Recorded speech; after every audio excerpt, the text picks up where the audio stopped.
Welcome to Cinematic Bytes. Wild Flower সিনেমায় Chloe একজন art ব্লকের মধ্য দিয়ে যাওয়া কলেজ ছাত্রী, যে ঘন ঘন অজ্ঞান হয়ে যাওয়া এবং দুঃস্বপ্নের শিকার হয়। তার শৈশবের বেশ কিছু স্মৃতিলোপ ট্রমা ইনডিউসড অ্যামনেশিয়া পেয়েছে। রহস্যের সূত্রপাত ক্লোই স্বপ্নে ও বাস্তবে রেবেকা নামের এক কাল্পনিক বান্ধবীর উপস্থিতি অনুভব করতে শুরু করে, কিন্তু অনুসন্ধানে জানা যায় রেবেকা আসলে একজন মেয়ে ছিল, যে প্রায় 12 বছর আগে রহস্যজনকভাবে নিখোঁজ হয়ে যায়। সহযোগিতা ও বিশ্বাস। সবাই যখন ক্লোইকে মানসিকভাবে অসুস্থ ভেবে এড়িয়ে চলছিল, তখন জশ নামে এক তরুণ তাকে বিশ্বাস করে এবং রেবেকার নিখোঁজের সত্যতা উন্মোচনে সাহায্য করতে এগিয়ে আসে।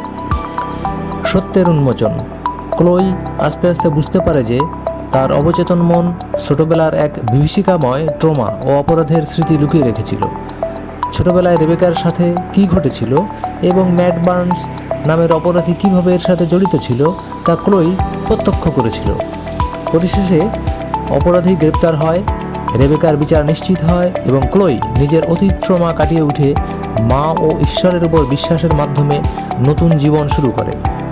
এই সিনেমার আন্ডারলাইং মিনিং অ্যান্ড থিম বা অন্তর্নিহিত অর্থ হলো, মানুষের মন বড় কোনো ট্রমা সহ্য করতে না পারলে তা স্মৃতি থেকে মুছে ফেলার চেষ্টা করে, কিন্তু সত্য কখনোই চিরতরে চাপা থাকে না। অবচেতন মন কোনো না কোনো উপায়ে তা প্রকাশ করে।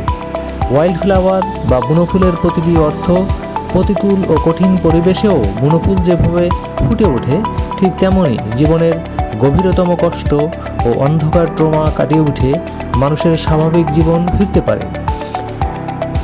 বিশ্বাস ও মানসিক নিরাময় বা ফেইথ অ্যান্ড হিলিং কেবল শারীরিক চিকিৎসা নয়, আত্মিক বিশ্বাস, ভালোবাসা এবং কাউকে পাশে পাওয়ার আস্থা মনের গভীর ক্ষত সারিয়ে তুলতে পারে।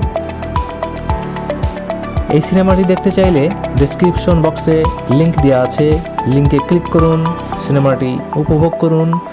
আবার কথা হবে, ততক্ষণে ভালো থাকুন।